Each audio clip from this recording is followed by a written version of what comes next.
Hello, I'm back. All right, so with this video, I wanted to specifically talk about reading out loud or having a story hour at home. Now, this is an important thing to do with your children, regardless of what method of schooling you are doing. Everyone can benefit from reading out loud and having story hours or story times. So, let's say you're homeschooling or you're remote learning and you just need a break. It's been stressful, it's too much, you just decide it's just not working today for any plethora of reasons. A great way to have a break for everyone, but not wasting that time on screens or video games, is to have a family story time, reading out loud from a book. So you're gonna find when you're doing story times, from my perspective, I'm doing a group of children, which is much different than one-on-one or a family setting. So there's gonna be a little difference. You're gonna learn how your children listen. You're gonna learn the type of listeners they are, and you're gonna learn whether or not they need to keep their hands preoccupied to listen to a story, or if they need to be cuddled by you when they listen to a story. You're gonna learn a lot about them. And you're gonna learn about yourself as well as a parent or caregiver. And it's gonna strengthen the bond between you all as a family, or, it's gonna create really lasting memories and moments that are gonna be later down the road spoken about at family dinners, which I always find really sweet. So I suggest that everyone goes and finds time, whether it's a break from homeschooling or remote learning, or whether it's before bed, or whether it's every Sunday after church. Whatever it is, whatever works best for your family, you're gonna find that these story times with your kids are gonna make lasting memories that strengthen your family as a whole. So, my suggestion is, do not get discouraged right away. You're gonna find maybe kids are they're not looking at you, or they're not enthralled like you want or you hope. That doesn't mean they're not listening. It just means maybe they're listening in a different way, which you will learn. The point is to not give up. You gotta keep going. You have to make it a habit with yourself. Do not tell yourself, like, I'm just not feeling it today. If you want it to be a regular occurrence in your family, a routine, you cannot skip.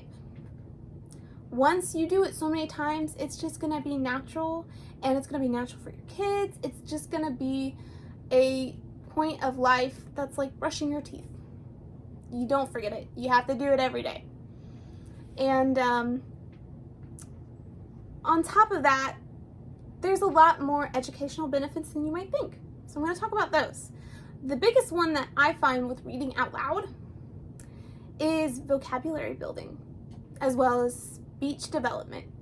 So when you're reading out loud to your kids, and maybe they're looking at the book with you, or even not, they're still building vocabulary because they're hearing these words, or seeing and hearing at the same time this word.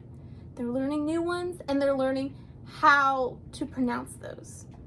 That's very beneficial, especially if you start story times when they're very, very young. Which eventually they might grow out of it, which can be very bittersweet. But that means they're going to become independent readers, which is a different phase of reading that we all need to meet, because it develops different, it has different benefits. It's sad, but it's what we all grow to. So another benefit is reading out loud, having a family story time, builds empathy. Reading alone builds empathy, which is a very, very important thing to teach children early on. So the more books you read with different characters and different storylines and different problems that they face, kids are going to have a more sense of the world. They're going to learn emotional bonds with those characters. They care about what happens to them, They want to know what happens at the end. They want to know if they're okay, if they end up happy. They want to know if there's a happily ever after. They're building empathy. and they're learning about maybe different types of people that they normally would not learn in regular life. So that's another very beneficial part of story times, but that also is much more dependent on the types of books you read, which is something I will go on after I mention this last benefit of reading out loud, which is emotional recognition. So, as you're reading, if you decide to emote and be dramatic and theatrical with how you speak, or if you do the voices with the characters, if you go like this when you're sad, so you emote that sadness in your face as you talk about that character's sadness with your children, they are going to connect that facial emotion with that actual emotion. So they're going to be able to recognize other people's emotions better through the way that you read with them. They're also going to be able to recognize their own emotions easier too. So even after, maybe a character's sad, maybe you can pause during your story time and say, like, do you ever feel sad? And you can start a really good dialogue and help them find their own, ways that they show those emotions, but how they deal with them in healthy ways. So it's a good emotional and mental checkpoint for you and your child during story times, which is something, I think a lot of people don't think about doing with children, but if you do it through a story time, it's much more natural, and it's much more accessible for the children to understand. So, I forgot where I was. Okay, so when it comes to picking the right books for your children, you want to think about your goals as a parent or caregiver of that child. What ambitions, what morals, what lessons do you want to teach them? And if it's building empathy and learning about the world and different people, you're going to have to learn to pick various books about different characters. So may that be race or sexuality or from different places, which libraries provide a plethora of all, because they are there to provide to everyone. So the library is a good resource when picking out your storytime books, because one, it's going to be cheaper than buying storytime books all the time, but two, they will have a very diverse and varied collection to choose from. But you also want to think about style or genre of book. So if your kids like creepy books, you're going to have to find a creepy book, because that's what's going to incite their attention more. So think about what they're into, but also don't be afraid to try different things. Kids are much more open to new things than adults because we get set in our ways. Kids can be a little different than that, and that's a good thing to teach them with the different books that you pick. Also, I don't want anyone thinking that because you're reading to children, you have to read like a picture book or a board book. Reading out loud as a family, you can pick a chapter book. I mean, you're not going to sit there and read the whole chapter book in one sitting, but maybe it's like a chapter a night, That's very doable for children. It doesn't seem like it, and maybe your child's a little different and they just can't sit down for a whole chapter. You're going to learn, you're going to change things up until you find what works for you, but don't be afraid to not try different lengths of books and different subjects of books. And don't be afraid to try nonfiction books as well. Those work for a story time. Don't think story time has to be fiction and has to be fairy tales. It doesn't.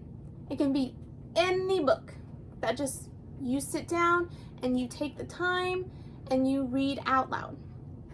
So also the best benefit with story times is the bonding time that you're going to have with the kids. If you set aside regularly this time to read aloud with your children, that is something that you are sharing with them, that they are going to always remember. They're going to remember, mom or dad or grandma or my aunt and uncle always took the time to read to me. or they always read out loud to me when I was feeling sad, or when, you know, school got too stressful, or before bed, or in the mornings, what have you. Children are always going to remember that you took that time out of your day to spend with them and to do something for them. And to me, that is the biggest benefit of all. So you can always, if you're feeling like you need a little more help, it doesn't feel natural to you, because we as a society, we don't read out loud anymore. We used to many years ago always read out loud, and that was how you spent time at parties. Someone would recite from a book out loud to everyone, or we would read as a group. We don't do that anymore. We do silent independent reading. That sounded weird. We do silent independent reading.